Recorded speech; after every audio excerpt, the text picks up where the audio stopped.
This house isn't yours anymore, Dad." The words came out of my daughter's mouth, cold as steel, sharper than any blade. In front of me lay a deed of transfer, bearing my own signature. I stared at it for 5 minutes, unable to remember when I had signed it. This house, the one I built brick by brick, where her mother's ashes still rest beneath the rose bush, had become a trophy. Anna stood there, her eyes empty. "I'm only doing what's legal, Dad. Daniel and I are moving in. You should pack your things before the weekend."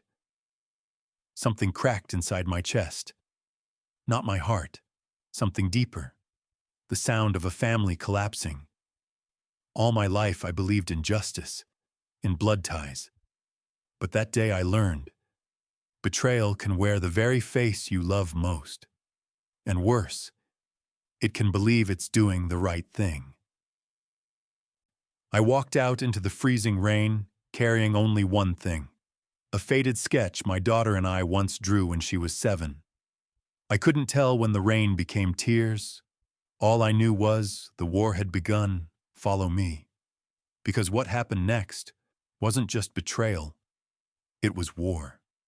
And the truth that surfaced will haunt you. My name is Walter Grayson, 68, a retired civil engineer.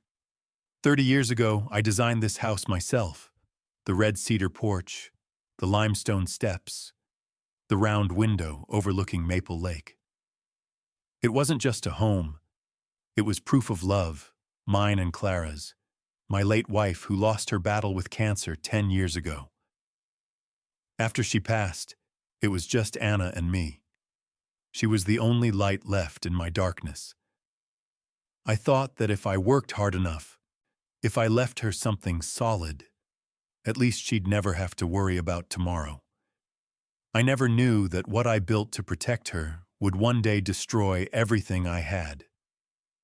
When Anna was little, she was mischievous but gentle. Every weekend, I let her draw crooked little house plans and build models from scrap wood. She'd giggle when I called her chief architect. "Daddy, can we have a round window? So when Mommy looks down from heaven, she can see us." "Of course, sweetheart." A big round window just for her. When the house was finished, Anna was 12. She ran across the yard shouting, "Now I can stay here forever with you and Mom." I laughed. "Yes, honey, this house will always be ours." But always turned out to be a fragile word. At 18, Anna left for college. The calls grew shorter, the visits fewer. I told myself it was just youth wanting to fly. But after Clara's death, something invisible grew between us. A distance colder than any winter I'd known. I remember the first time Anna brought her boyfriend home. Daniel, 30-ish, charming, smooth talker, the kind of man who could sell you your own shadow. "Pleasure to meet you, Mr. Grayson," he said. "Anna's told me so much about you." "Hopefully the good parts," I replied, though something in his eyes unsettled me. The way he measured worth in dollars, not in decency. Before she died, Clara had told me, "Walter, don't let this house become a chain around Anna's neck. Let it be a memory." I listened. I never made Anna sign anything, and that trust, that blind, fatherly faith, became the very crack that shattered us later. When Daniel started showing up more often, I saw a shift in Anna's eyes. Not the sparkle of a girl holding her father's hand on the construction site, but the distance of someone already walking away. I didn't blame her. I just never thought one day those same eyes would look at me like a stranger, inside my own home. Everything began to change when Anna turned 30. She'd become a project director at a real estate firm, a job I thought would make her proud to carry on her father's passion for building. But when I visited her office, the desk was stacked not with blueprints, but with property contracts and speculative deals. I asked softly, "Do you ever miss the days we used to draw house plans together, Anna?" "Dad, that was a long time ago. Now I have to think bigger. Land isn't memory, it's money." Her words silenced me for days. The little girl who once wanted windows for her mother to see the sky now saw only market value. Then Daniel began meddling in family matters. He suggested, "You know, Mr. Grayson, you should transfer the house early. It'd simplify taxes and make things easier for your retirement." I laughed it off, politely declined, but I didn't know Anna had already agreed. Weeks later, she felt different, avoided eye contact, stopped joining me for dinner.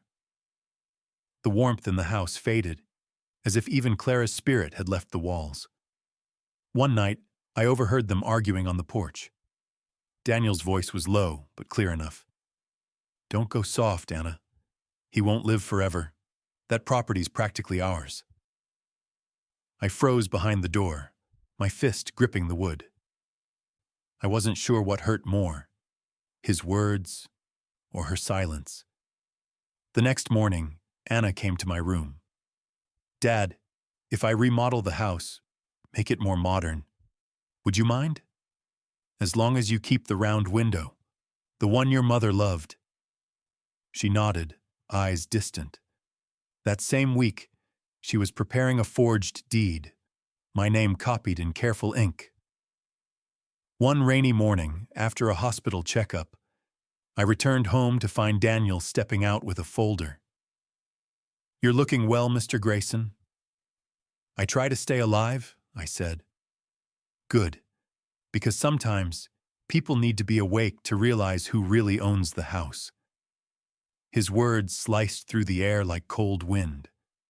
I didn't reply, but something deep in me knew a storm was coming. Inside, everything looked the same, yet nothing felt right. Even the walls seemed to whisper secrets I couldn't hear. 3 months later, the truth exploded. Anna laid the deed on the table and said the words that shattered my world. "This house isn't yours anymore."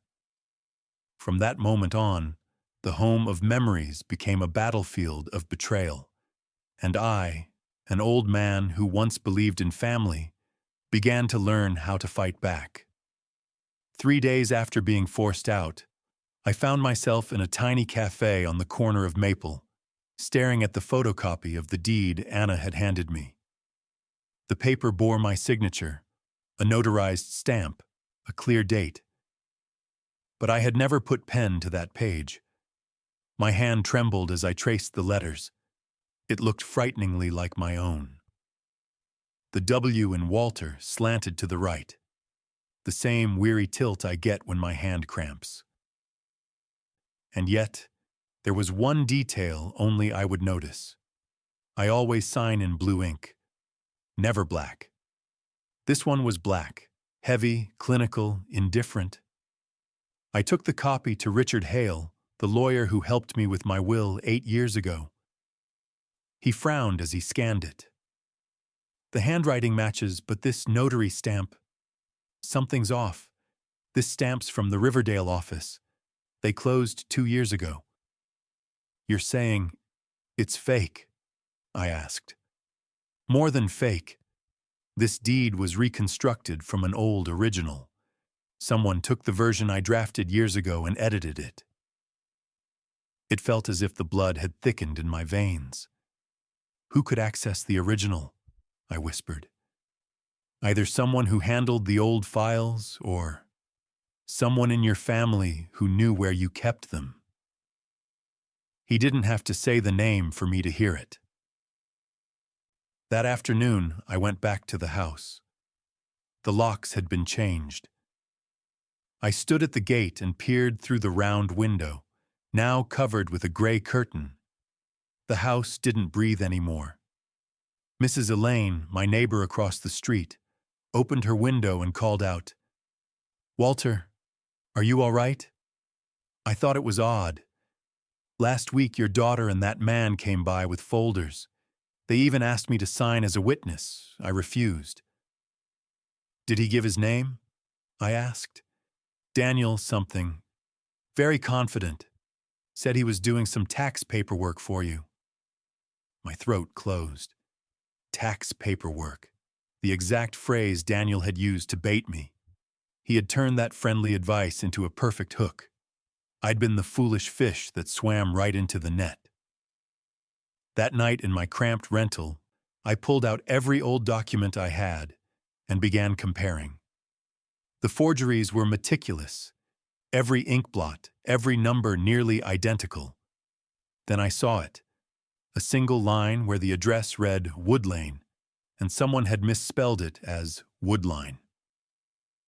A tiny error, but to an engineer like me, it was a goldmine. I took the papers to a private forensics lab the next morning. The young examiner looked over them and nodded slowly. The signature is a scanned composite, not an original hand-signed line. Someone used your real signature from an archive and printed it onto a reconstructed deed. Can you prove it? I asked. Yes, if we can get hold of your original signature sample. I had to find it. The original draft lived in Richard's old files. When I went back to his office, staff told me the file had been checked out last week by an authorized requester.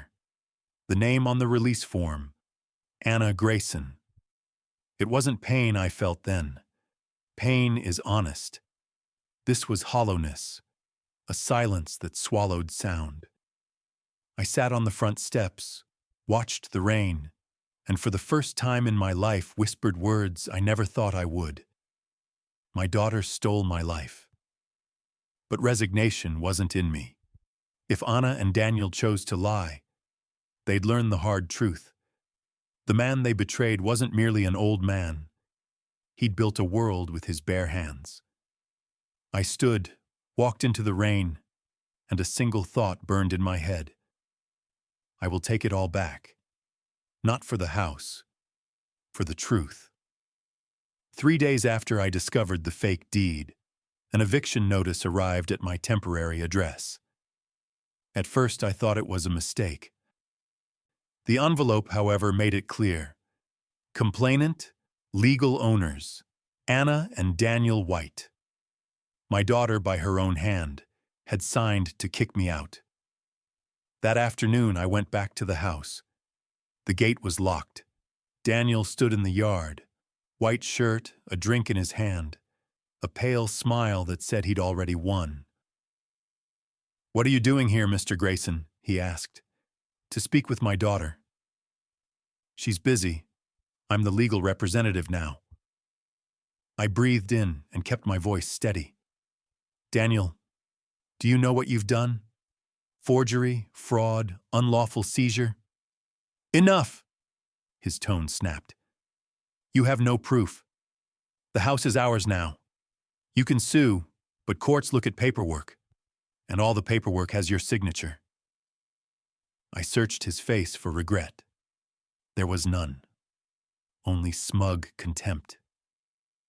He laughed softly as I turned away. "Don't fight the tide, old man. The law's not on the weak." That night I sat on an old park bench and felt, for the first time, like I'd been exiled from my own life. I looked at my rough hands, calloused, scarred from building this place, and wondered if those hands could tear down the deceit wrapped around them. I started my own investigation. First stop, my bank. The teller's pity turned cold when she told me my accounts had been frozen at Daniel White's request, under a claim that my house had been mortgaged for $300,000. "I never borrowed a dime," I said, voice breaking. Everything spun. If what they claimed was true, Daniel had used the forged deed to secure a loan against my property. Rage and humiliation fought inside me, but anger sharpened my focus. My enemy wasn't just Daniel. It was the paperwork system he was exploiting. I rang an old friend, Oscar, Ex-private investigator. We met at a small tavern. I need you to dig into Daniel White, I said. Oscar squinted. That name rings a bell. Give me a day. He called the next morning, voice low.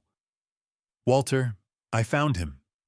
Daniel White was investigated back in 2016 for financial fraud, forging authorizations and taking the assets of elderly women. He escaped major charges. One complainant withdrew. Another case was downgraded for lack of evidence. The world narrowed. Oscar sent me an old photo. Daniel, younger, standing in front of a courthouse, smiling the same cocky smile. My hands trembled as I gripped the picture. Anna wasn't the villain I first thought. She was a casualty, or worse, an accomplice coerced by a practiced con man. That night I wrote a line in my notebook. When justice sleeps, a father will wake. I had a plan, but first I needed to show Anna who she was defending. Once she saw the man behind the smile, our battle would truly begin. And so I prepared, not with threats, but with the slow, cold arithmetic of proof. I brought every document I had to attorney Margaret Cole, a seasoned lawyer known for helping elderly victims win property fraud cases. She flipped through the stack slowly, her eyes darkening with every page. Mr. Grayson, she said at last, legally speaking, everything looks perfect. The signatures, the seals, the bank confirmations, there's no visible flaw. You're telling me I can't sue? I'm saying it'll be very difficult. They've legalized everything. And Daniel White, she paused, he knows exactly how to do that. I swallowed hard. Then where does justice stand? Her answer was quiet, almost apologetic. On the side with money and evidence, sir. The words hit like a blade. All my life I believed honesty was armor, that the law would protect the truth. But that day I learned, truth alone isn't enough. It needs power to breathe. Margaret promised to file a request to re-examine the notary records, but warned, Daniel may have already cleaned the documents. If we poke too deep, he could countersue for defamation. Please be cautious. Leaving her office, I stood before the glass facade, my reflection staring back. A frail old man with silver hair and trembling hands clutching a stack of papers. That was the moment I realized I was fighting alone, in a system that had long forgotten people like me. Later that afternoon, a text appeared from an unknown number. Stop trying, Walter. The deed's been validated. The house will be transferred soon. Enjoy what time you have left. No signature. But I knew the tone. Daniel's. I went straight to the land registry office. The clerk confirmed what I feared. The documents were resubmitted last week, certified by a new notary, owner of record, Anna White. My voice cracked. Who filed it? Authorized agent, Daniel White. The court verified the power of attorney. He was already a step ahead. By re-notarizing the documents, Daniel had turned a forgery into something the law would call authentic. I walked out into the rain. Each drop stung my skin, but none colder than the pressure inside my chest.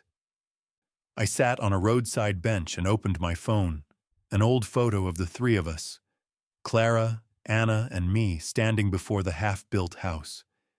That little girl's smile, those bright, innocent eyes. I whispered, if your mother were alive, she'd be crying right now. That night, Margaret called again, urgency in her voice. Walter, I just got word.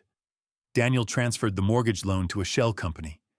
If you don't act fast, they'll sell the property within a month. So, I could lose it forever? Yes. Once it's sold to a third party, proving fraud becomes almost impossible. I set the phone down, my pulse hammering. No house, no money. And now, even the law had turned its back. All that remained was my will, and a truth no one had yet seen. Then Clara's voice echoed in my memory. If one day someone takes this house away, remember, it's only walls and a roof. What truly needs protecting is your integrity. I closed my eyes as rain tapped against the metal roof of my rented room. I hadn't lost yet. There had to be a flaw, a thread, however small, that could unravel Daniel's web of lies. And so I swore to myself, if the law is blind, I'll open its eyes with the truth. That night, for the first time, I began planning my counterattack. That same night, as I was about to settle onto my narrow bed, my phone rang. The name on the screen made my heart skip. Elaine, my old neighbor. Her voice trembled. "Walter, could you come over? I think I have something you need to see." I caught a cab through the rain, wearing nothing but my old coat. Elaine's house stood across from the one I once called home. The lights inside my house were bright, the curtains drawn tight, the glow slicing through the rain like a wound. Elaine opened the door, hands shaking around a teacup. "I've been watching, ever since they kicked you out. I kept something, but I was afraid to say. Now I think you need to see it." She handed me a small hard drive wrapped in plastic. "My security camera faces your yard. It recorded the night Daniel and Anna came, the night they brought those papers." I stopped breathing for a moment. Elaine plugged the drive into her laptop. The screen flickered, and then the image appeared. It was a Tuesday night, 2 weeks before Anna told me the house wasn't mine. On screen, Daniel laid a pile of papers on the wooden porch table. Anna hesitated, her hand trembling. "Are you sure about this?" she whispered. "If we don't, we'll have nothing," Daniel replied. "He's never going to share anything with us." He took her hand, pressing the pen into it. "It's just one signature. Later, you can buy the house back for him. It's not stealing. It's making things right." She signed, tears falling as she did. Watching it, my chest clenched tight. The same little girl who once held my hand to lay every brick was now shaking as she forged my name to steal it all away. Elaine said softly, "I kept this footage because something didn't sit right. If you want, I'll testify." I gripped her hand, tears streaming freely. "You've saved me, Elaine. Not just me, but what's right." We replayed the video once more. There it was, Daniel's voice, clear as thunder. "Don't worry about the notary. I've got a guy inside Riverdale." Riverdale, the very name Margaret had mentioned, the defunct office used for the fake stamp. This was it, the missing link. The next morning, I rushed to Margaret's office with the drive. She watched in silence, then looked up, eyes wide. "Walter, this is direct evidence. Audio, video, timestamps, all match the forged filings." "Is it enough?" I asked. "More than enough. With the witness, we can petition the court to freeze the property and reopen the criminal case." I held the drive tightly, that small piece of metal that carried months of buried truth. Daniel could buy lawyers, papers, judges even, but not this. Not the truth. That afternoon, I stood once more before my old gate. The wind carried the faint scent of roses, Clara's roses. I looked up at the round window, now shaded, catching a glimpse of Anna's silhouette. I felt no hatred, only sorrow. "My dear girl," I whispered, "I won't let them destroy what your mother left behind, even if it means fighting you. Because it's the only way you'll understand what you've lost. The lights inside flicked off. I turned away, each step heavy but steady. The coming battle wouldn't just be for a house. It would be for the soul of my family. That morning, the sky over Mapletown was painfully clear. News had already swept through town.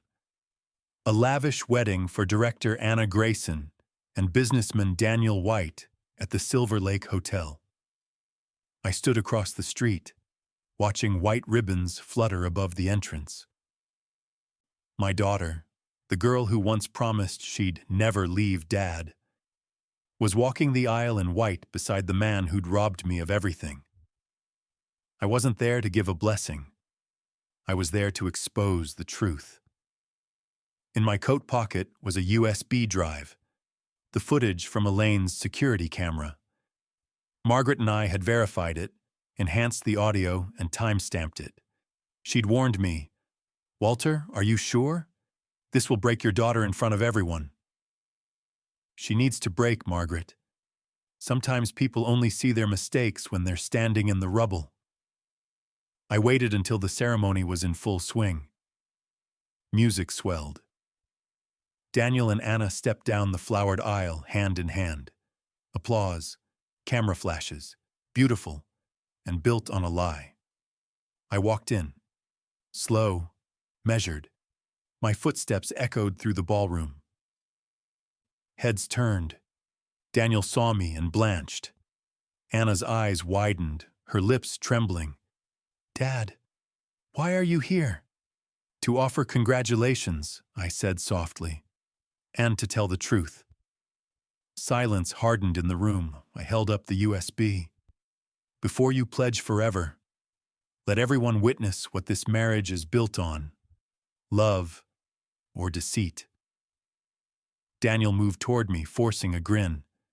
"You're ruining your daughter's wedding, Walter." "No," I said. "I'm trying to save her soul." Our tech contact, arranged quietly by Margaret, took the USB and plugged it into the projection system. The lights dimmed. The screen flared to life. Voices filled the hall. "If we don't do this, we'll have nothing. He'll never share. It's just one signature. No one will ever know." Guests murmured. A few gasped. Local reporters raised their phones. Daniel lunged at the AV booth, shouting, "Turn it off! Turn it off!" Too late. Everyone heard him mention Riverdale, the forged certification, the plan to sign in my name.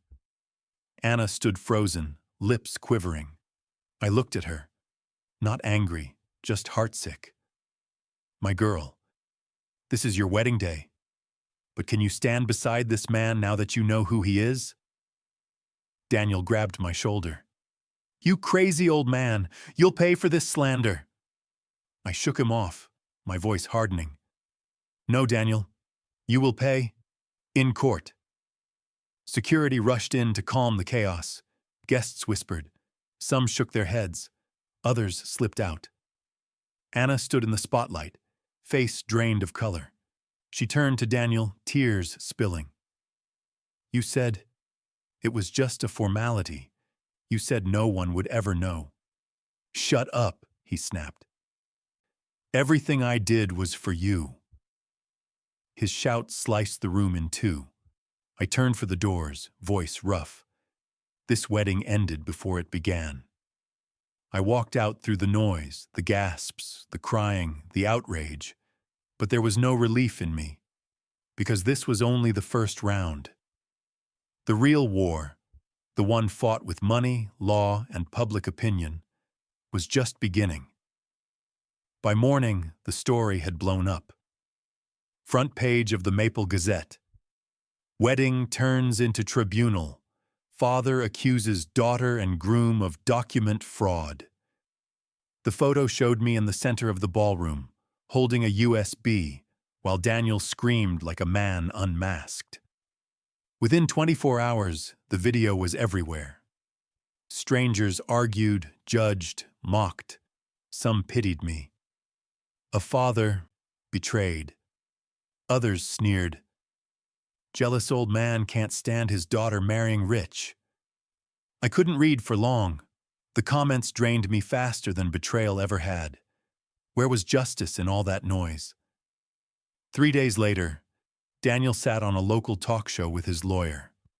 Pressed suit, steady voice, controlled fury. "I was defamed on my wedding day. That video is manipulated to destroy my reputation. I'll be countersuing Mr. Walter Grayson for slander and intentional interference." I watched and let out a quiet, bitter laugh. I'd seen too many masks to be surprised.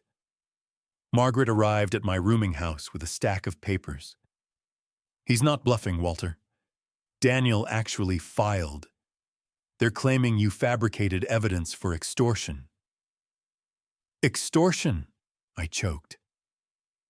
"They allege you asked for $200,000 to keep quiet. It's a perfectly crafted lie." I exhaled, tired to the bone. When a liar has money, he can buy the language of righteousness. Margaret's eyes softened. "We can hit back, but we need Anna. She's the only witness who can confirm the video is real." Anna had vanished. No one had seen her since the wedding. Phone off, social media wiped, apartment empty. The hotel staff said she left with a small suitcase without a word. When I went there, the room was bare, except for a photo on the floor. The two of us on the day we opened the house. A shaky line was scrawled on the back. "I'm sorry, Dad." I gripped the photo as grief twisted inside me. Had she realized Daniel used her, or was she running from both of us? Meanwhile, the media frenzy worsened. Reporters shadowed me. "Did you fake the evidence, Mr. Grayson? Do you regret ruining your daughter's wedding?" I stayed silent. Any sentence of mine would be chopped and twisted by the evening news. That night, I stared at the city lights through my window. Everyone was talking about me, and no one understood I wanted only one small thing back: the truth. On TV, Daniel was smiling at a charity gala, talking about compassion and ethical business. He glowed like a saint under the spotlights. A message pinged from Margaret. "Don't lose heart, Walter. We have evidence. I'm petitioning the court to review the Riverdale notary records. If that office really shut down before the alleged signing, he won't walk away." Her words lit a small, precious warmth in my chest. Maligned or mocked, I knew my feet were still on the right road. "Justice can be late," I whispered, "but it never forgets the way home." Wherever Anna was, whatever Daniel tried next, I would see this through. Not only for me, but for every father who ever had his trust stolen from him. A week after the wrecked wedding, Daniel White came back stronger than ever. Not with muscle, but with money and media. Major outlets rolled out a redemption campaign. Young entrepreneur smeared by unstable elderly father. Delusional retiree invents story to cling to his assets. On-air legal experts, the kind you can rent by the hour, coolly suggested I showed signs of age-related cognitive decline. They chopped my interviews into sound bites and turned the truth into late-night punchlines. Margaret called, furious. "He's steering the narrative. I've never seen anyone buy this many headlines." "Let him," I said quietly. "The louder he gets, the more cracks he shows." But I was tired. I wasn't fighting a man anymore. I was fighting a machine he owned. On the third night, an envelope appeared at my door. No return address. Inside, a single note. "If you really want to bring down Daniel White, go to Storage 12, Old Franklin Docks. Come alone." Someone he betrayed. I hesitated, then trusted the pull in my gut. The Franklin Docks had been half dead for decades. Storage 12 was damp, lit by a jittery bulb. A man in a dark coat waited, voice rough. "You Walter Grayson?" "Yes. Who are you?" "One of Daniel's casualties. I used to run his numbers. I kept copies of the fake mortgage he used under your name." The air left my lungs. "It's real. Real." He pressed a small drive into my hand. His fingers shook. "He wrecked my life. I just want him to pay." I took it, nodding. "Thank you. You haven't just helped me. You may have saved a daughter who's lost her way." Back in my room, I opened the drive. Dozens of files spilled onto the screen. Forged loan packages, doctored statements, my signature scanned from old records, and then the linchpin. An audio file with Daniel and a banker. "Daniel, just push it through. He's old. He'll never notice. When it clears, I'll send your cut." I sat there for hours, silent, while a dam inside me finally broke. This was the blade of justice I needed. At dawn, I put everything in Margaret's hands. Her eyes flashed as she scanned the files. "Good God, Walter. This is our missing piece. With this, I can move to reopen the case and freeze every asset Daniel White touches." I allowed myself the smallest smile. He can buy the headlines. He can't buy the guilt stamped in his own voice. Outside, the sun lifted over the city, light threading the blinds. Something in my chest loosened. The next counterstrike wouldn't be a dramatic interruption or a viral clip. It would be fought in courtrooms and ledgers, where truth at last has a place to stand. "He wants to paint me as a senile old man?" I said, clenching my fist. "Fine. Then this old man will show him exactly how sharp justice's memory can be." The next morning, Attorney Margaret Cole and I walked into the Maple County Courthouse. The room was packed, the warm, stale blend of paper and coffee that clings to bloodless wars where the wounds cut deepest. Under Margaret's arm, a 200-page dossier, evidence from our anonymous whistleblower, forged mortgage packages, scanned signatures, and most important, the audio of Daniel admitting the con. When she filed the motion, I heard the clerk's stamp thud each page, thock, thock, thock, like a heart starting up after months under a fist.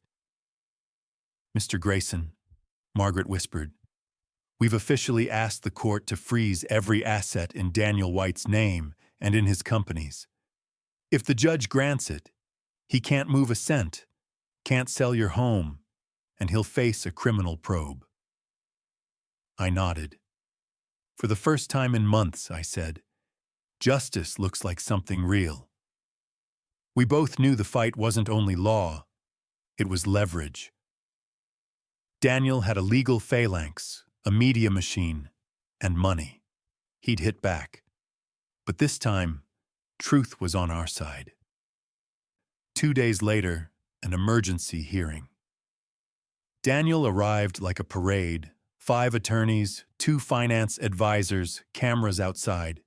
He adjusted his tie and murmured as he passed me, "Didn't think you had the stamina, Walter." I looked him in the eye. I didn't come alone this time. I brought justice.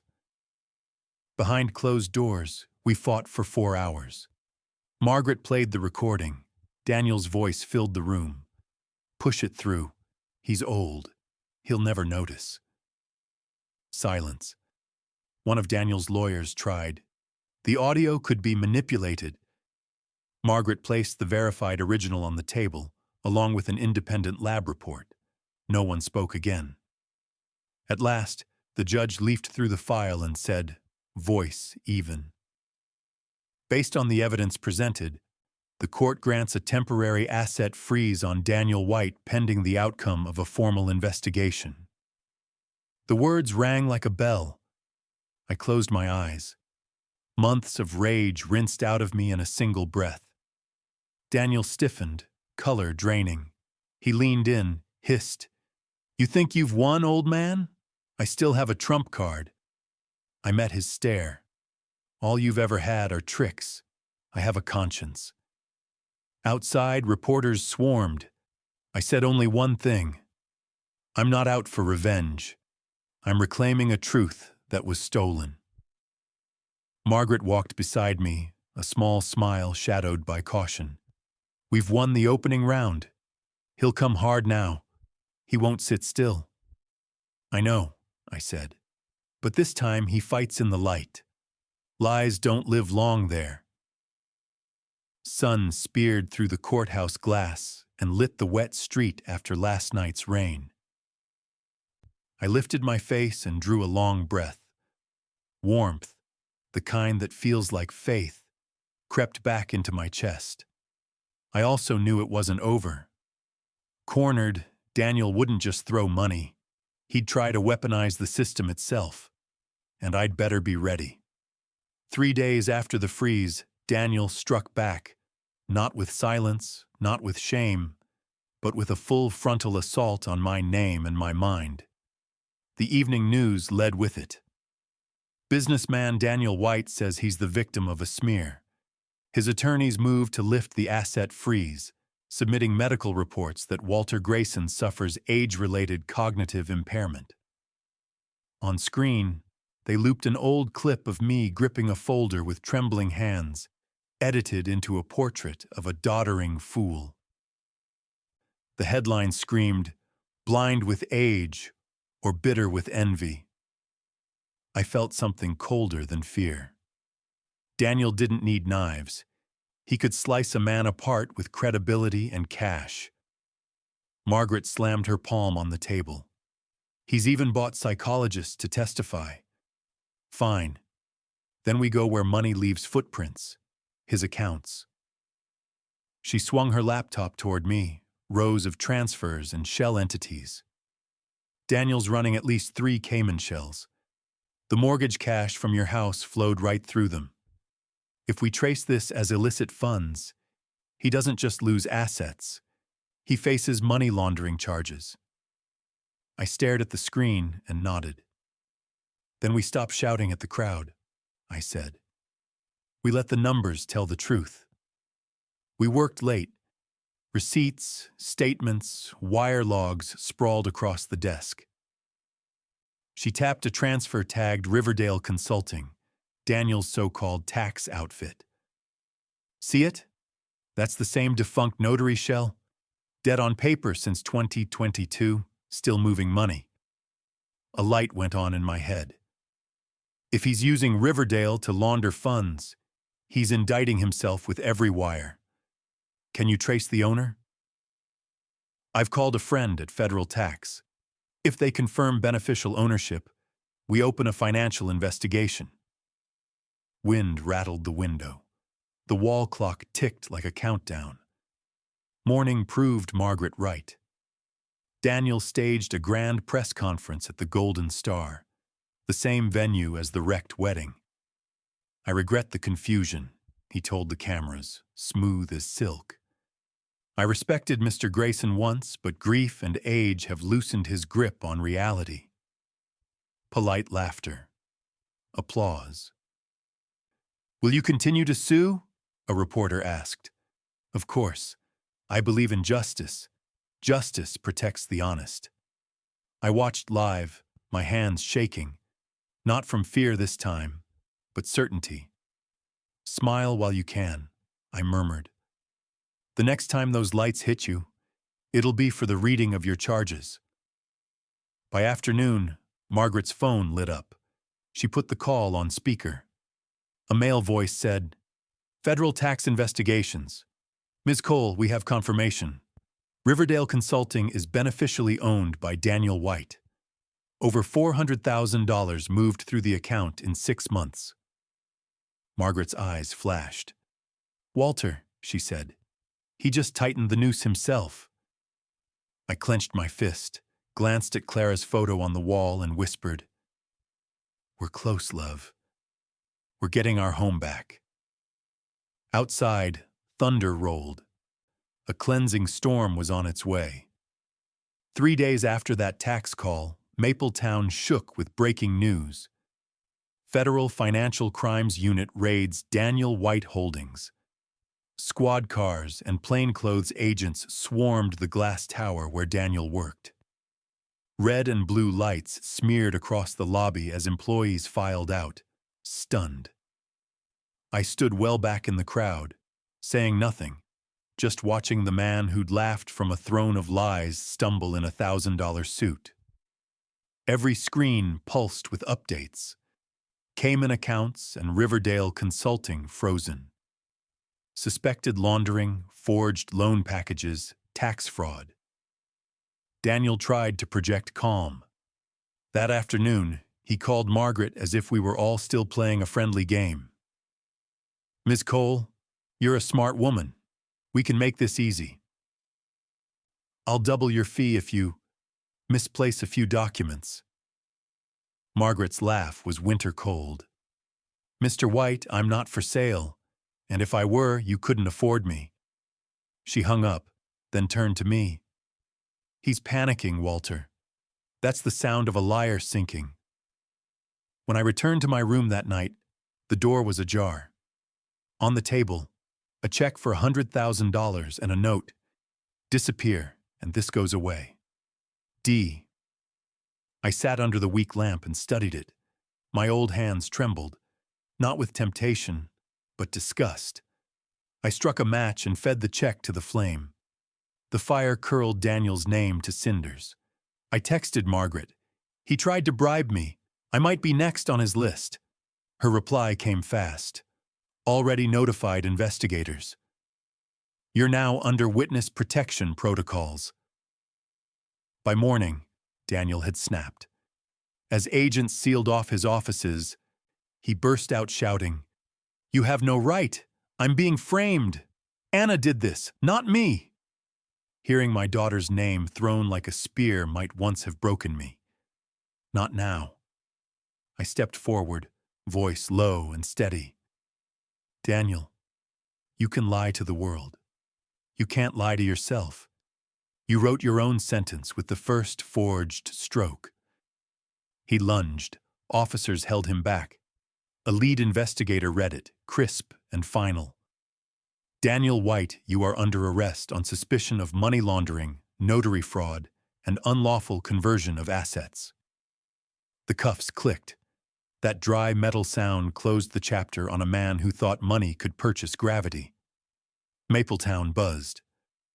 The same papers that once glorified him flipped their headlines. "Businessman Daniel White arrested. Alleged scheme against father-in-law rocks community." Reporters who'd called me delusional now begged for quotes. I offered one line. "I don't hate him. I want my daughter to see who she was protecting." That afternoon, I stood outside the courthouse, watching my reflection in the glass. Gaunt, older, but with clear eyes. Margaret rested a hand on my shoulder. "You did it, Walter. You made justice open its eyes." "Not yet," I said gently. "Justice won't be finished until Anna comes home. I've won, but I've still lost my child." The maple sky broke open. Heavy rain, clean and cold. Each drop felt like absolution for months of slander. I lifted my face and let the rain mix with tears. "At last, Clara," I whispered. "I've kept our house. The price was a broken home." Somewhere in the city, I believed Anna heard me. Because justice doesn't just take the guilty, it returns the truth to those who were betrayed. A week after Daniel's arrest, Mapletown felt like it had finally woken from a long, ugly dream. The same media that once buried me now swung like a baton for justice, pointed the other way. The Maple Gazette ran a banner headline, "The Betrayed Old Man, the Father Who Woke the System." The cover photo was me in the rain outside the courthouse, clutching my file, not angry, just quietly certain. The first line nearly made me cry. They called him delusional, but some fathers, even when their hands shake, stand steadier than a storm. Major outlets piled on. A reporter who once mocked me apologized live on air. Maple's mayor sent a letter of thanks for exposing the cracks in our notary and finance systems. My name was everywhere, not as a victim, but as a late-blooming emblem of justice. And yet, I couldn't feel joy. The one apology I longed to hear hadn't come. Anna, she'd vanished the day Daniel was taken in. Police said she wasn't directly implicated but could be a witness. I knew my daughter wasn't running from the law. She was running from herself. One afternoon at the cafe by the lake, the bell over the door rang. A woman in a hooded coat stepped in, thin, carrying a small suitcase. I knew her at once, though her face was hollowed and her eyes had lost their light. "Anna," I whispered. She looked up. "Dad." We sat. Silence pooled between us, broken only by a spoon tapping the cup. Ping, ping, like a fragile heartbeat. "You won," she breathed. "I saw the news. They're calling you a hero." "I don't need that," I said. "I just want you to come home." She gave a crooked smile, tears breaking free. "I can't. I betrayed you. I signed. I believed him over you. How can I show my face in that house?" "The house is still there," I said softly. "But if you don't come back, it will always be empty." I took her hands, cold, too thin. "I forgave you, Anna. The first day." "You shouldn't," she whispered. "I deserve punishment." "My girl," I said, my voice shaking, "the harshest punishment isn't from the law. It's from the conscience. And I know you've been living with it every day." She folded onto the table and cried. I stroked her hair, the way I used to when she was small. Outside, late sun drifted over the water, the color of old memory. When she left, she said only this: "I'll come back, not to live in the house, but to fix what I broke." I watched her walk down the cobbled street, small, but steadier. Pain and peace rose together in me. The next battle wouldn't be in a courtroom. It would be in the heart. I never thought I'd hear my name spoken with respect again. After months of slander, I was suddenly a headline and a guest chair. On Maple State News, the host introduced me with a flourish. "Tonight we welcome Walter Grayson, known to many as the Father of Justice." I squinted into the hot studio lights. "What kept you going?" the host asked. "When the world turned its back?" I smiled, voice low. "Because I believe truth doesn't need belief to exist. It only needs to be seen." Silence. Then applause, not loud, but solemn, like gratitude given form. They asked about the house, my daughter Daniel. I kept it simple. "The house is back where it belongs. What I want now is to rebuild trust. I'm waiting for the day my daughter finds hers again." The broadcast shattered the state's ratings record. Online comments poured in. "I wish my dad were alive to hear that. Justice has no age. A father like this makes a whole society check its reflection." Amid the praise, someone else reappeared. Anna. She stayed out of sight, but I could feel her moving. That night, Margaret arrived with a hot-off-the-presses magazine. The cover photo, Daniel in handcuffs.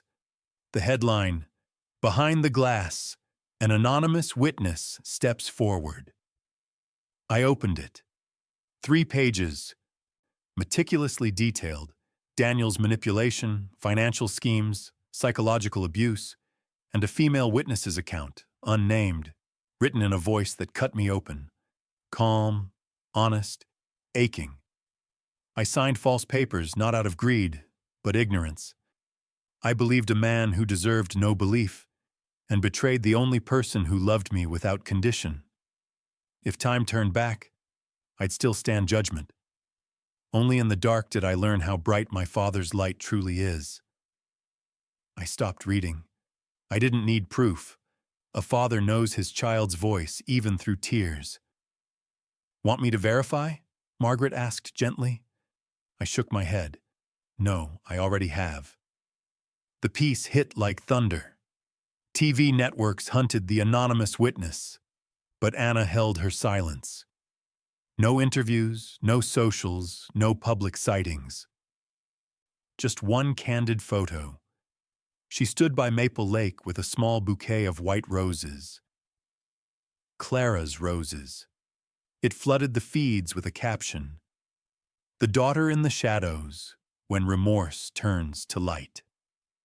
I sat in the house we'd reclaimed and stared at that photo until my eyes burned. "You're doing the right thing, Anna," I whispered. "Not for me, for you." Wind threaded the round window, the one I promised Clara. "From here, you'll always see us." And for the first time, I believed she was smiling. That night, the whole country tuned in to the Truth Hour, the live show that stares real stories in the eye. The host's voice was soft, steady. "Tonight, our guest isn't a hero. She's someone who made mistakes and is here to make amends." The lights dimmed. Backstage doors opened. Anna walked out, a pale blue dress. A thinner face, steady eyes. No glamour left from the life she'd led. Just a plainness that might break your heart. The studio hushed. Cameras drank in every breath. "Are you sure you want to do this?" the host asked, "with the whole world watching?" Anna nodded. "Yes. I've been silent too long." She drew a breath, voice thin but clear. "I'm Anna Grayson. I'm the daughter of Walter Grayson, the man I betrayed." A ripple moved through the audience. She went on, tears slipping free. "I signed the fake papers. I believed a man who said he loved me, when he only loved the house my father built. I thought I was protecting our future. Instead, I was destroying our past." "What changed?" the host asked. "I saw my father stand alone in court, not angry, just unbroken. Some people don't need to win to be heroic. They just refuse to let go of what's true. I can't hide in the dark anymore." Behind her, the big screen showed a still of me outside the courthouse. I'm only reclaiming a truth that was stolen. Anna turned to the camera as if looking straight at me. "Dad, I'm sorry. No words can erase what I did. But if you see me walking this road now, please believe I'm trying to become the daughter you were once proud of." The audience rose in a standing ovation. No speeches. Just the sound of people who knew what it meant to lose and to ask for grace. Across town, I sat in the old house. The TV's glow washed the wall where Clara once hung our family photo. I watched my daughter, the source of my deepest hurt, stand there and face the world. Tears ran hot onto my hands. "You came back, Anna," I choked. "And you won, in your own way." Margaret, sitting beside me, smiled. "See, Walter? Not everyone has the courage to confess on live television. She's doing what the system itself once refused to do. Tell the truth." I nodded, eyes locked on the screen. In the final seconds, Anna said, "I'm not asking the public to forgive me. I just want my father to know I'm still his daughter, even after I lost my way." The lights faded, the show ended, but my heart blazed. I stood and opened the round window. Night lay quiet over Maple Lake. Stars trembled on the water. "Thank you, Anna," I whispered. "You didn't just restore my name. You restored your own faith." A soft wind moved through the room, carrying a distant church bell, as if fate itself were answering back. I smiled, knowing the last battle between love and forgiveness was finally about to begin. Morning in Maple wore a strange, heavy gray. Clouds draped over the courthouse like a velvet shroud. I sat in the front row, fingers laced tight, heart like a stone. Across from me, Daniel White, the man who once smiled his way into my home, now in a dark suit, wrists still marked by the bite of cuffs. On the other side, Anna walked in. No pale blue dress tonight, a white blouse, a face drawn thin but eyes steady. She didn't look at me. She didn't look at Daniel. She took the witness seat and held a small notebook, the one I'd given her long ago when I taught her to sketch her first floor plan. The judge's gavel fell, voice resonant. Court is in session. The matter of People versus Daniel White. Charges, financial fraud, notary forgery, unlawful conversion of assets. You could hear the room stop breathing. The prosecutor rose, voice like tempered steel. Daniel White established the sham entity Riverdale Consulting, used the name of a shuttered notary office to fabricate loan packages, siphoned more than $400,000, and hid the funds in Cayman accounts. Daniel forced a smile, arrogance clinging like cologne. I'm being framed. This is on her, Anna Grayson. She signed, she filed. I did what her family asked. Murmurs rippled. The gavel cracked. Order! Ms. Anna Grayson, the judge said, your testimony. All eyes turned. Anna stood. Her voice trembled, but it held. Your Honor, he's half right. I signed, but I signed because I was lied to. Daniel told me it was a temporary transfer to reduce taxes, that I was helping my father with paperwork. When I realized they were forged documents, he threatened me. Said if I spoke up, my father would be investigated for illegal conveyance. Her voice broke, then firmed. I stayed silent out of fear and foolishness. But today I'm here to tell the truth and to make amends to my father. Daniel shot up, shouting, She's lying, there's no proof. Margaret, my attorney, stood without raising her voice. There is, Your Honor. She cued a file. The speakers filled with Daniel's own words to a banker. Push it through. He's old. He'll never notice. The room froze. One of Daniel's lawyers sputtered. The audio could be doctored. Margaret placed the certified original and an independent lab report on the table. No one had a word left. The prosecutor stepped in.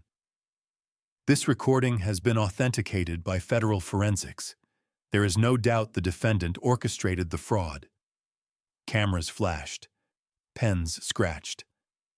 I looked at Daniel and felt no anger, only a hollow quiet. The man who once smirked at an altar stared down at the floor. Anna faced him, tears bright but voice steady.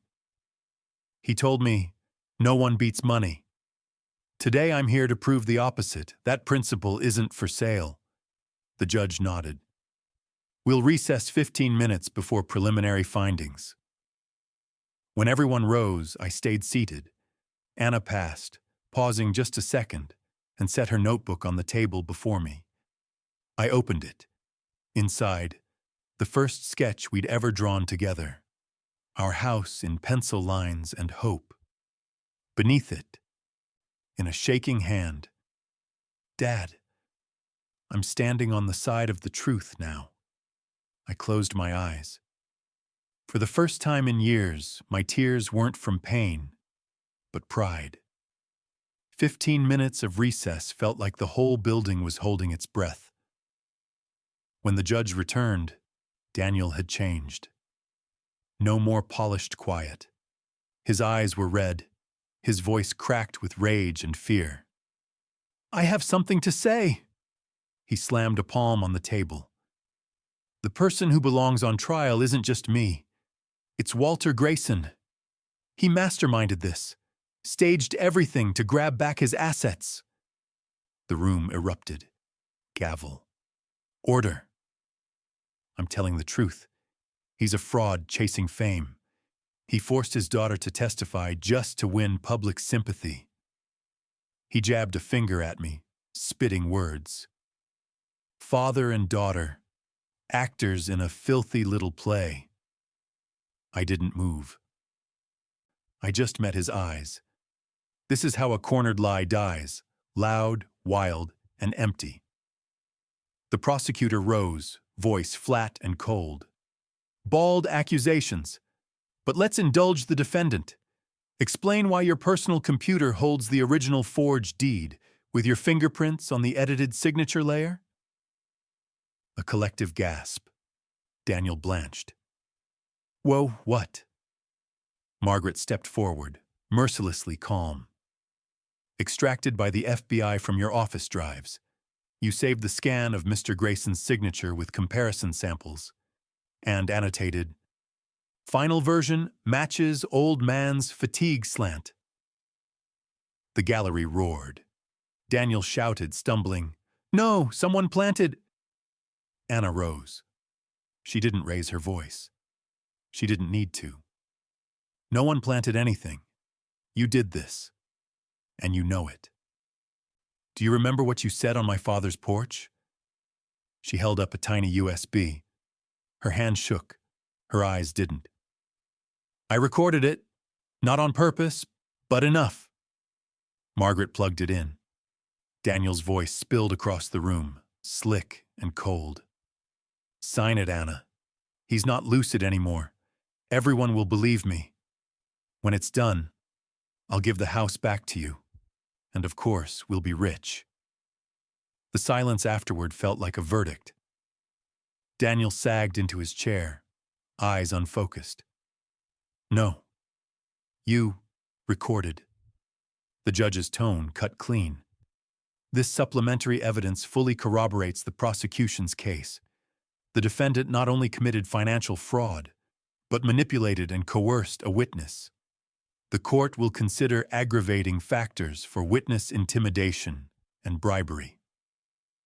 Daniel clutched the table, shaking.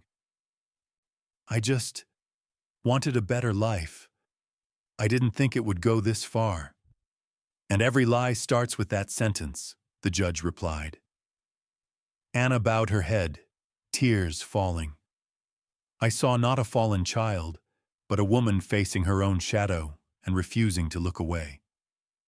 As officers moved to escort Daniel out, he turned toward me, fury gone, only collapse left. I said quietly, if you'd ever built a house, you'd know. You can't pour a foundation out of lies. Margaret's hand found my shoulder. Walter, she whispered, final judgment is coming. I breathed in, looked up at the columns of light slicing through the courthouse windows. White, clean, as if justice had finally stepped out of the dark. That afternoon, sunlight angled through the courtroom glass and washed over every face. Not harsh, but honest. The kind of light that makes you squint as if your own soul has things to answer for. The judge returned to the bench. Silence pooled. Only Daniel's ragged breathing carried. Having reviewed the evidence, the testimony of Ms. Anna Grayson, and the certified findings from federal forensics, the court finds Daniel White guilty of notary forgery, financial fraud, and unlawful conversion. A beat. Then, sentence. 20 years in state prison. No suspension. The gavel fell, final as a bell ending a nightmare. No cheers, no jeers. Only a mutter from Daniel. 20. I can't, He folded, shoulders shaking, a boy with nothing left to perform. The cuffs clicked. I felt no hatred, only the strange pity you reserve for someone who thought he could buy gravity. He glanced back. For the first time, no swagger, only fear and empty space. You'll never understand, Walter, he whispered. I just wanted what you had, a home. I do understand, I said, voice low. But a home isn't built with ambition. It's built with trust and love, things you never learned. The doors closed behind him, and a soft draft moved the flags at the bench. The air lightened. Anna sat rigid, hands clenched. When the judge stepped down, she came to me. People parted without being asked. Lawyers, clerks, even reporters. She didn't speak. She just held me, shaking like she was afraid I might vanish. "It's over," I whispered. "I don't deserve forgiveness." "No one earns it, Anna. Forgiveness isn't a medal for the worthy. It's a bridge for the repentant." She sobbed into my chest. Margaret turned away to hide her tears. Cameras lowered of their own accord. That moment didn't need headlines. It wrote its own verdict for anyone who'd ever chosen lies over love. I looked around the room. Late sunlight wrapped us in a pale halo. My voice was quiet, but meant for everyone still there. Justice wasn't made to punish. It exists to lead us back. Without our mistakes, we'd never know the price of truth. And without truth, we'd never learn how to love honestly. Silence held. A young clerk, new to the job maybe, bowed her head, tears spotting the docket. Outside the door, a lone dove called, "Thin, clean, enough." When Anna and I stepped into the maple bright air, the sky had cleared. Reporters surged, microphones up. "Mr. Grayson, how does it feel to have justice on your side today?" I looked up into the light and smiled. Justice isn't on anyone's side. It's on the side of light. And today, the light was finally bright enough for me to see my daughter again. Anna took my hand. We walked down the white stone steps together, evening sun warming our shoulders like the last blanket of winter. No victory, no defeat. Just the quiet peace of two people who chose to face the dark and kept walking until the light found them. Greenridge Federal lies 2 hours outside Maple, a slab of gray on the winter horizon. The first winter after the trial, snow iced its tin roofs, and the wind sheared across the walls like a dull, stubborn knife. I didn't go there to look at a loser. I went to look at a man stripped to the core. I wanted to know, when the last mask falls, who is Daniel? They brought him into the visitation room and sat him across a metal table that still breathed the night's cold. The orange jumpsuit made him look smaller, drained of the polish that used to dazzle people from 10 feet away. His wrists bore the ridges of old cuffs. His lips were cracked, and his eyes had that gray cast I've seen before. People who know their future only in calendar squares. He tried a smile that didn't land. "Here to gloat, Walter?" I shook my head. "I'm here to see if you still want to live like a human being." 20 years, he said, a dry little laugh. 20 years is too long to be human. "It took me more than 20 years to learn how to be a father," I answered. "I'm still learning." We sat in the hum of the place, boots on concrete, keys clacking like slow sand in a glass. He tapped the table, nervous, a finger drumming steel. "I thought everything had a price," he said at last, voice barely above a whisper. "Until I walked through that door and learned there's no price that buys sleep. Every night, I hear the judge's gavel." "I dream too," I told him. "I dream of my daughter at 7, chalk all over her hands, asking how big the round window should be so her mother can see the sky. Some dreams money can't ever buy back." He lowered his head. For the first time, I saw Daniel truly tired. Not tired of losing, but tired from carrying a self that weighed too much in lies.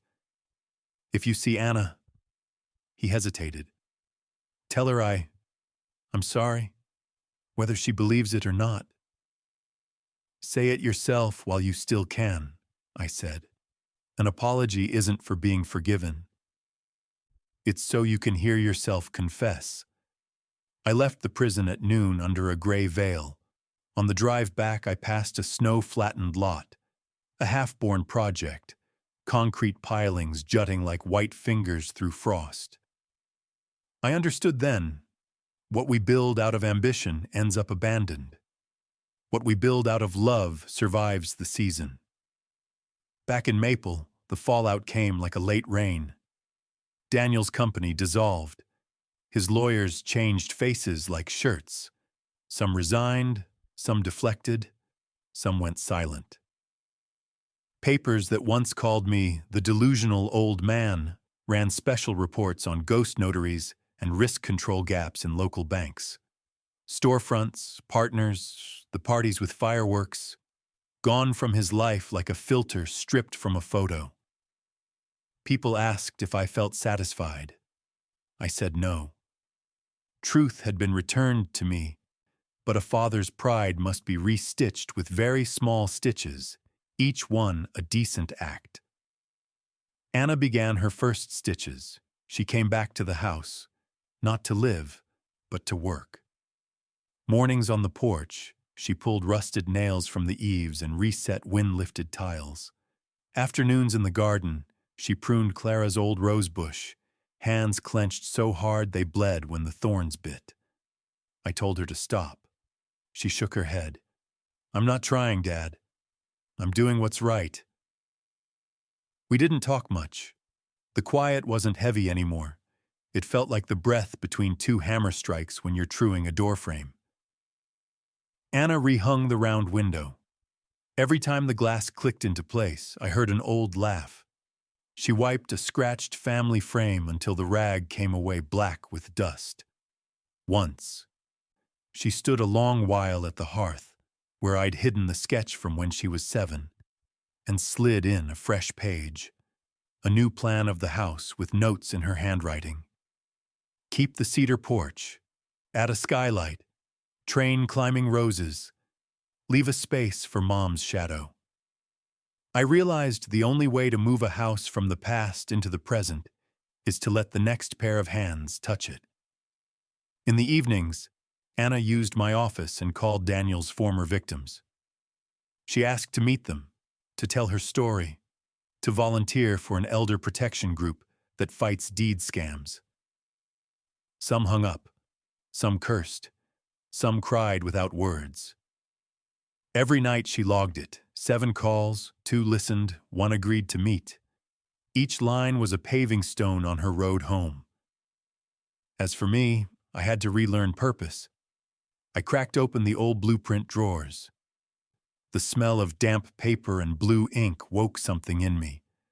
I started drafting not a house, but Home of Truth, a small place with a free legal desk, a sample signature archive, a big poster on how to verify notarizations, and a tea table where elders could tell their stories. I underlined the costs. Convert the old shed to an intake room, $12,000 scanner plus ink analysis kit, $3,500 basic legal volunteer training, $4,000 6-month contingency, $8,000. I sent the plan to Margaret. She smiled. "You're still an engineer, of trust." "If justice is a house," I said, "someone has to pour the footings." News about Home of Truth traveled like the rare good rumor. A law student group offered translation and research. Mrs. Elaine arrived with a tin box, her old camera drive. "Use it to teach," she said. "People need to see how fraud works, so they'll believe kindness needs a guard." I hugged her, breathing in Earl Grey and gratitude, the scent of a neighbor who kept looking when it was hard. At the little opening ceremony, Anna stood off to one side, planting new climbing roses along the wall instead of making a speech. I asked, "Nothing to say?" She shook her head. "I'll say it by staying." That night, a thin snow fell. I set my palm on the porch rail, cool, grainy, and felt a different kind of peace. Somewhere after many seasons, wood and rose had braided again, like they'd made a date to return. I thought of Daniel in his cell, of Anna in the garden, and of me. an old man learning to stand between two banks, not slipping into hate, not sliding into easy grace. I understood. Aftermath isn't a wall that blocks the road. It's a map that shows the way. Atonement isn't a speech. It's emotion repeated until your hands grow calloused. And I knew. Tomorrow, when the sun lifts, we'll run our palms along the grain, measure to the inch, tighten every bolt, as if we're rebuilding not just a house, but a family. Inside, Daniel White is no longer Daniel the businessman, the man who glided through ballrooms under chandeliers. At Greenridge, he's 42157. Fold your blanket, sweep the yard, cut cans for recycling. The hands that used to clasp his at banquets don't meet his eyes in the news. The partners who called him friend don't call. Even his parents, out of state, returned his letter with an empty envelope and nothing inside. On day one, he tried to keep the act. Jokes, the old charisma. But here, everything has a price, and he has nothing left to pay. A few weeks in, he met a silence he'd never tolerated before. At night, through the metallic chorus, he listened to rain on tin, chain on doors. Each sound hit like a bell struck in his skull. It's gone, Daniel. One morning, the guard handed him a letter. From Mr. Walter Grayson. Inside, a single line, shaky but firm. Justice has done its part. The rest is yours. No accusation. No hate. He sneered, but his throat closed. That night, he wrote to Anna. Anna, you may never read this, but I have to say the thing I'll repeat to myself for the next 20 years. I'm sorry. Not because I was caught, but because I dragged you down. In here, nobody knows Daniel White.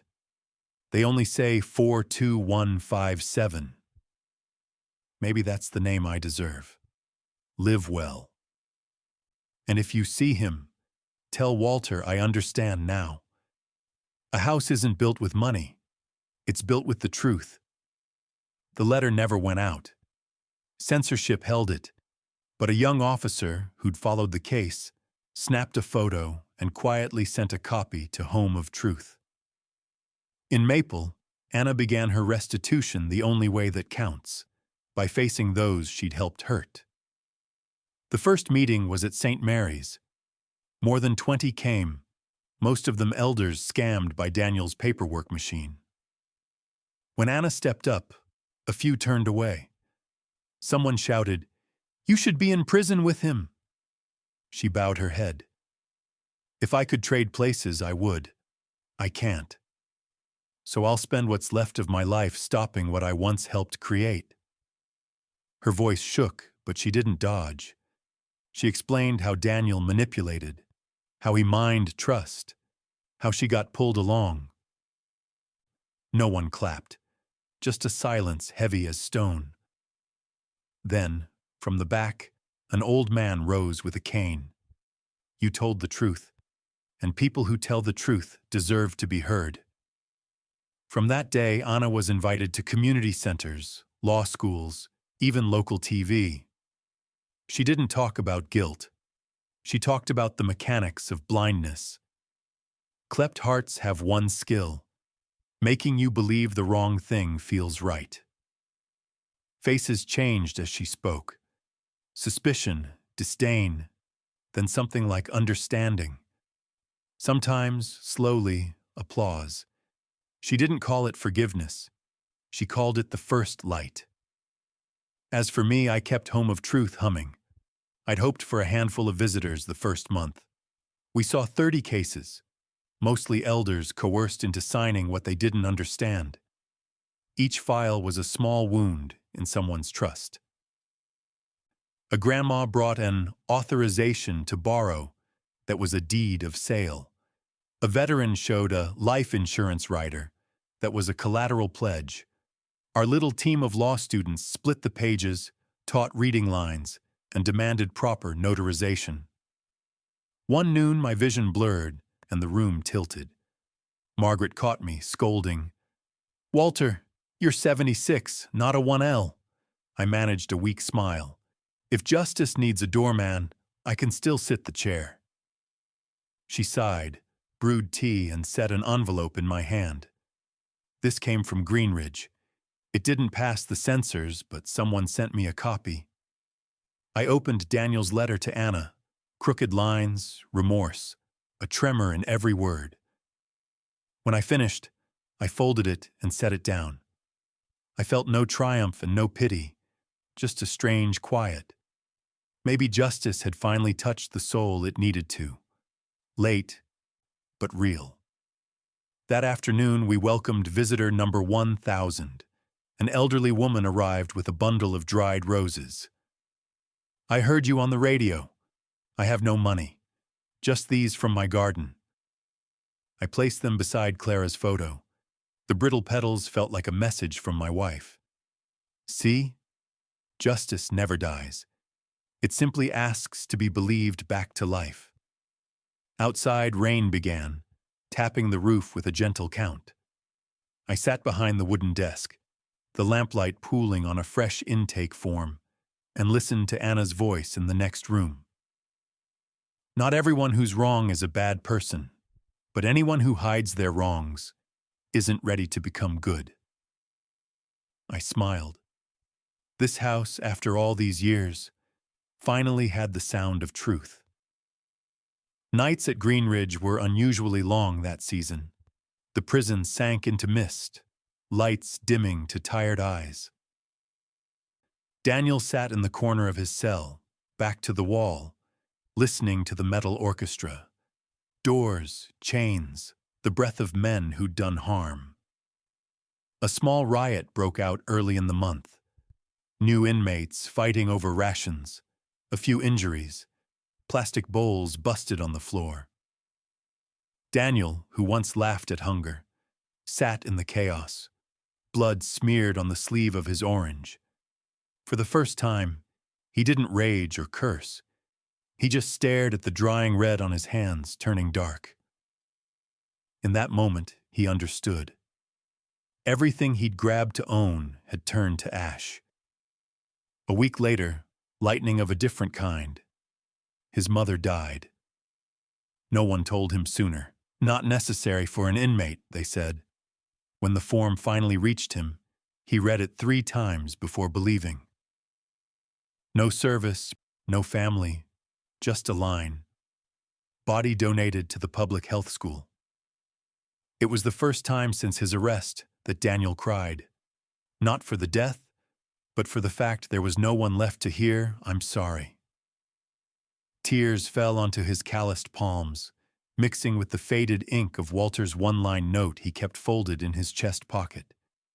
He asked for assignment in the prison garden, in a strip of ground laced with gravel and cement dust. The dead row, they called it. He planted, watered, waited. Day after day, small faith against bad soil. Early spring, a tiny rose pushed up, leaves trembling. The yard called it 42157's rose. Daniel smiled. Small, misplaced maybe, but honest. The smile of someone just beginning to believe in decent things. In Maple, Home of Truth had become a movement. From a single house, 5 branches across the state. Each with a wooden sign carved with the same line. No signature without truth. Anna went everywhere. Schools, churches, immigrant centers, teaching how to read contracts and spot forged seals. On stage, she never ducked her past. I was the one who signed the wrong line. That signature took everything from my father. I'm not speaking to fix yesterday. I'm here so you can have a tomorrow. After one talk, a college girl grabbed her hand, eyes wet. I signed for my boyfriend once. Nearly lost our place. Thank you. Anna smiled. If you still have your home, plant a rose by the door. So you remember. The truth needs tending. I stood at the back, watching my daughter under the lights, her hair a soft brown river. My heart felt light as air. Not everyone gets the chance to repair in public, but Anna chose to face forward instead of hide. Late fall, a letter came from Greenridge. Daniel's scrawl was messy, ink blurred, but the first line was clear. "Walter, I won't ask for forgiveness.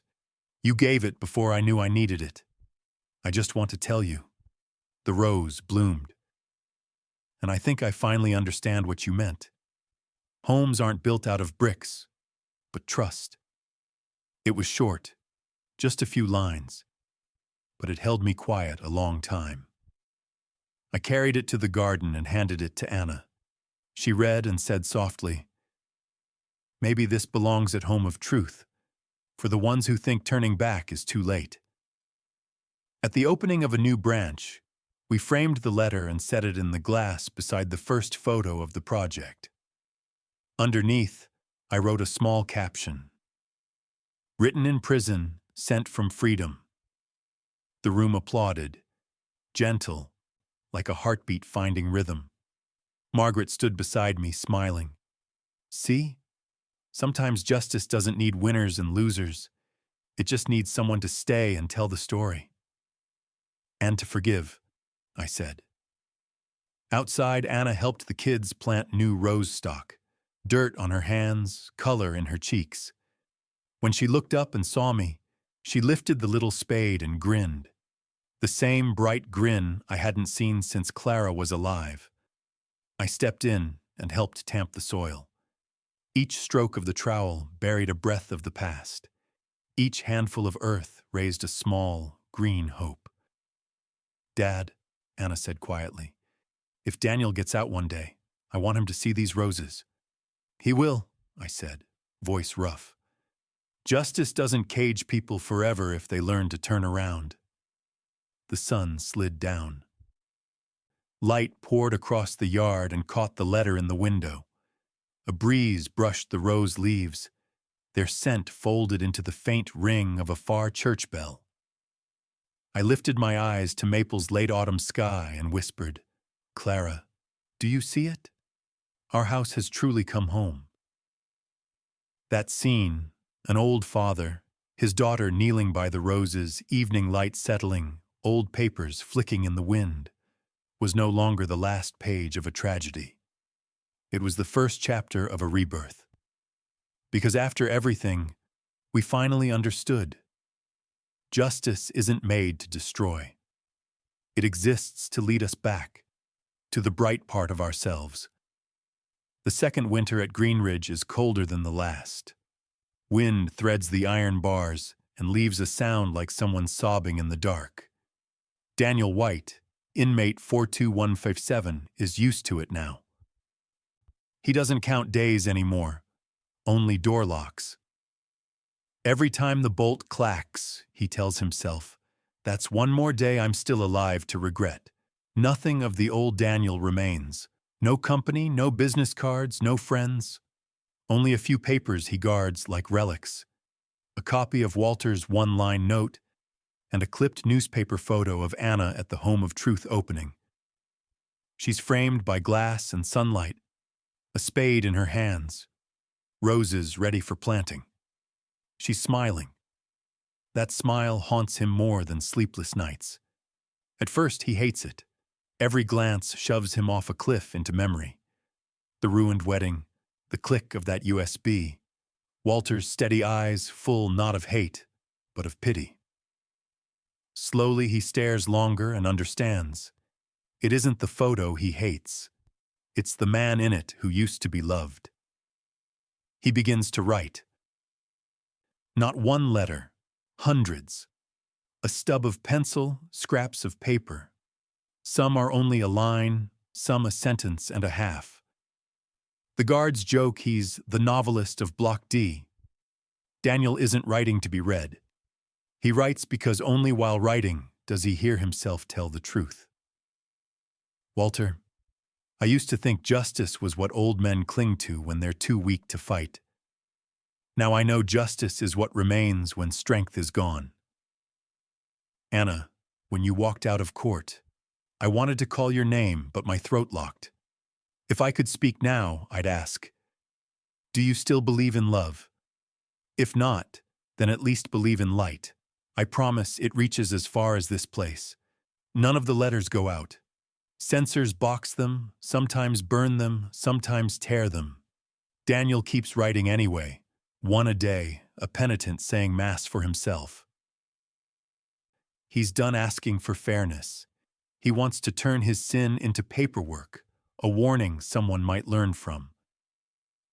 A kid in his pod finally asks, "Why write? Nobody's going to read it." Daniel's voice is a scrape.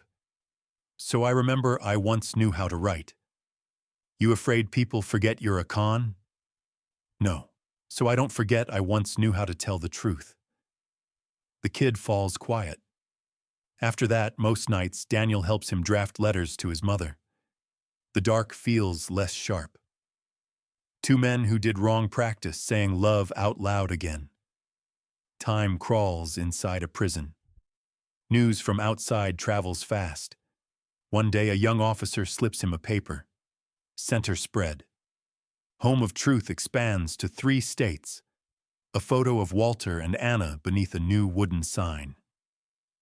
Underneath, inspired by the Grayson case, when deceit becomes a seed for good.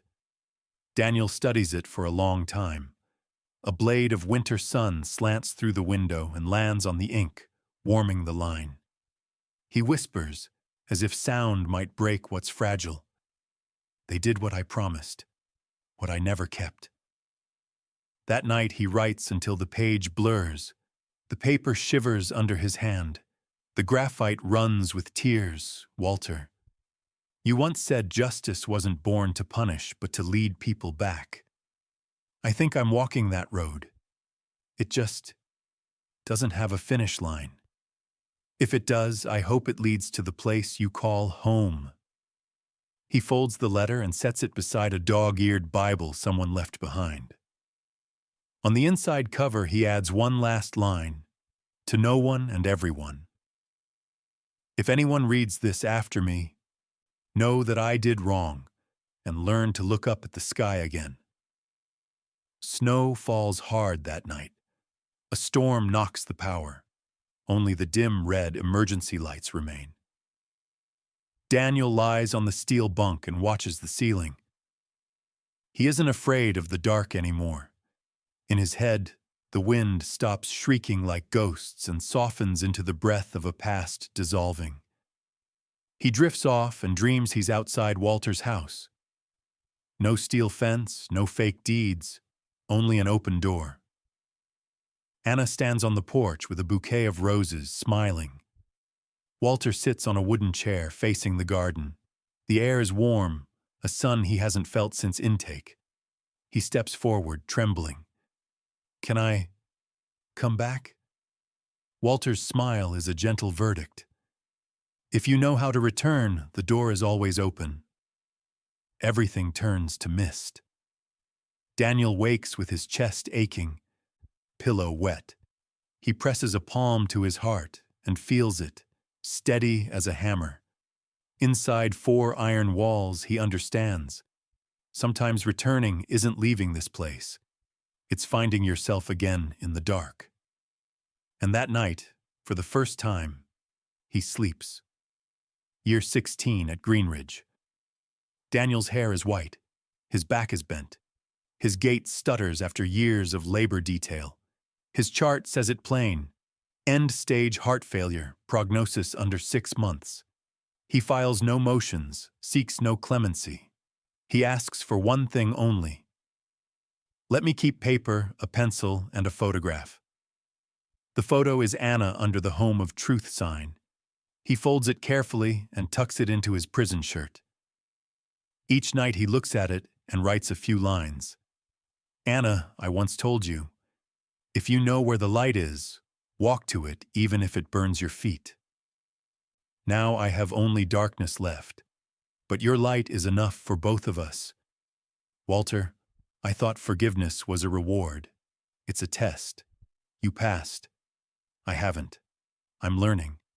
Every word I write today is one step on the road you spoke of. The letters still don't go out. This time Daniel doesn't mind.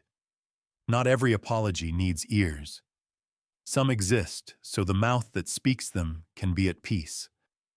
By month 2, he can't work. They move him to the infirmary, a small room of chipped paint and the smell of antiseptic braided with rain. One morning he coughs blood. The young guard rushes in. "I'll call the nurse." Daniel shakes his head. "It's all right. Just a tired heart." "You want me to call family?" He smiles. "I've been calling for 16 years. By writing." That evening, when the tear quiets, Daniel asks for one last sheet of paper. His hand trembles. The strokes come in broken pieces, but every line lands true. "Anna, Walter, if anyone finds this, please take it to Home of Truth. Let it live among real stories, because I want people to see that even the guilty can write something right in their last minute. I'm not asking for pardon. I received it long ago, when you came to see me at Greenridge, Walter. When you planted the first rose, Anna. Thank you for giving me what money, power, and freedom could not. A chance to begin again in the soul. If the day comes when I leave this place, don't be sad for me. I will go like a small speck of dust through an iron window, back to the house where justice and love share the same roof." Daniel White. He folds the page and slips it under his pillow. Outside, the first spring rain arrives, soft, almost like a blessing. He dozes, not from medicine, but a gentle dream. He's on the old road to Walter's again. No bars, no walls, only the scent of roses on the wind. The door is open, sunlight spills out. Anna arranges flowers in a jar, hair tied back, a clean white blouse. Walter sits by the round window reading, the light lifting a kind smile. Daniel steps in, heart thundering. No one startles, no one frowns. Anna looks up. "You're home? Am I allowed?" Walter folds the paper and nods. "This door hasn't been locked, not for a very long time." Daniel walks to the table and sets a letter beside Clara's photograph. On the table, an old headline reads, "Home of Truth, when truth becomes a home for everyone." He looks around. The familiar walls, the round window, the breath of warm tea. Quiet. Only the wind moving through the trellis of roses. A petal settles in his palm, warm and soft, with a little pulse of life. "Walter," he whispers, "I made it home." The old man's eyes are clear and kind. "I know. And this house always had a place for you." The edges blur, light thins. The house dissolves into a gentle haze. Only the rose scent lingers. By morning, the officer finds him gone, face at rest, a small smile. On the table, a letter folded square. They send it to Home of Truth, just as he asked. When Walter and Anna receive it, they stand together a long time. No words. Anna unlocks the display and places the letter beside Daniel's earlier note. 2 pages, 2 moments, the same trembling hand. Underneath, she writes, "At last, he found the way back." Walter reads the line and answers softly, "No one is lost forever, not if they keep looking for the light." That afternoon, they walk into the garden. In the corner bed, the rose, the first cutting sent from Greenridge, is blazing red. A breeze shakes loose a few petals. They land on their shoulders, a touch and a benediction. Walter lifts his face, voice rough and warm. "Clara, even the most wandered soul found its way home." Anna squeezes his hand, and they step onto the porch. Behind them, sunlight pours through the round window and lights the 2 letters on the wall. Beams crossing, becoming one. And somewhere, in a field of unseen brightness, Daniel smiles. No longer the villain, but a man who finally learned how to love and to be forgiven. 10 years after Daniel's passing, Maple's spring bloomed richer than ever. Roses around Home of Truth burst into a soft, blazing red. Fire made gentle. The little house that once marked the start of a war had become a symbol of repair. Walter, now past 80, still arrived every morning with his scuffed leather case. He sat by the round window where the sun poured in and read letters from all over the country. From a grandmother in Texas. "Thanks to your guides, I caught a fake home contract. I kept my roof. Thank you." From a young man. "I used to think about cheating to make money. After your story, I know some losses are forever." Uneven handwriting, simple words, but each letter felt like a new breath of trust. Anna now led the expansion program. She crisscrossed the map: schools, nursing homes, churches, even prisons. She traveled with a small suitcase that held 2 of Daniel's letters, the unsent one and his last. At the end of every talk, she read a few lines. "No one is lost forever, not if they keep looking for the light." Then she told the story of a man who once deceived, lost everything, and still learned to love and be forgiven. People cried. An inmate once asked her, "If it were you, could you really forgive him?" Anna answered, "Forgiveness doesn't mean forgetting. It means refusing to live inside hatred." That line went on the posters for Light Returns, Home of Truth's campaign to spread financial transparency and everyday ethics. From Maple, it reached 18 states, powered by hundreds of young volunteers. Every wooden sign out front carried Walter's sentence: "No signature without truth." Margaret, retired now, dropped by with apple pie and a smile. "See? From one stolen house, you built a place the whole country comes back to." Walter's voice was rough, warm. "I just opened the door. The ones who walk in, they're the ones who keep it lit." That afternoon, he stood on the porch, watching people line up for the document verification class. A girl of 10 ran over with a small rose in her hand. "Sir, my mom told me to give this to you. Thanks for keeping other people's homes safe." Walter bent to take the flower, a gentle smile on his lined face. The rose was as red as a bloodied past, and as bright as the souls that had been saved. He walked slowly toward the gate where Home of Truth gleamed in the late sun. Light caught the word truth and made it shine. Not flashy, not loud, but steady, like faith that had been through the fire. On Home of Truth's 10th anniversary, Anna suggested something small that made Walter's eyes sting. "Dad, let's drive across America. Let's visit the people we helped. I want them to see you're still strong." So they set out, not by plane, but in an old van hand-painted the Truth Tour, a small red rose flag fluttering on the roof. Anna drove. Walter rode shotgun with a paper map and a stack of old letters, navigating by memory. Stop 1. Austin, Texas. A small wooden house, faded shingles, geraniums blazing along the porch. Eleanor, who'd nearly lost her home to a forged contract, waited at the gate. She burst into tears and hugged Walter. "If not for you, I'd have died in a truck 10 years ago."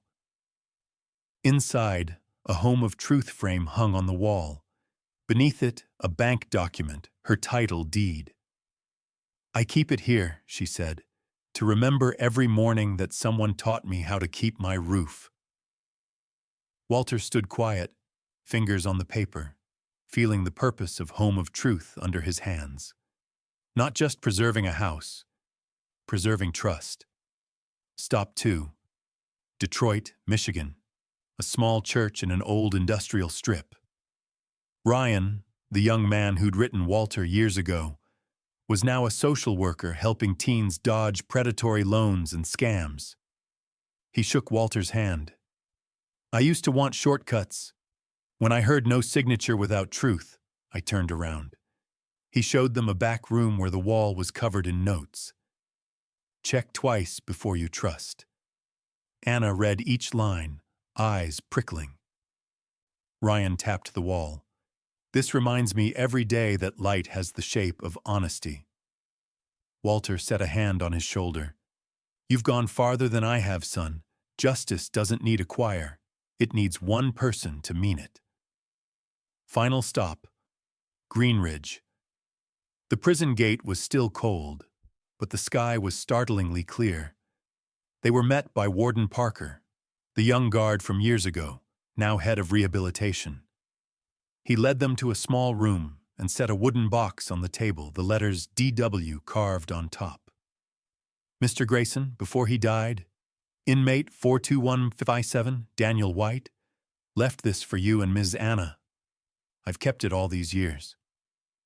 Walter's hands trembled as he lifted the lid. A pressed, dried rose between two sheets, a short letter, and a pencil sketch of Walter's old house. The note read, Plant this rose where people learn to tell the truth. Let each bloom remind them that truth, even when dried, can take root again. Daniel Anna sobbed and gripped her father's hand. I think he truly came back. Walter nodded, eyes wet. He did, Anna, like this, no longer in guilt but in light. They left Greenridge at golden hour, fields awash in dusk. In the van, Anna held the box to her chest while Walter watched the horizon. The day we planted the first seed, we thought we were saving one house, he said softly. Turns out, we were rebuilding trust itself. The little van rolled into the sunset, trailing a thin ribbon of exhaust, the quiet breath of freed souls.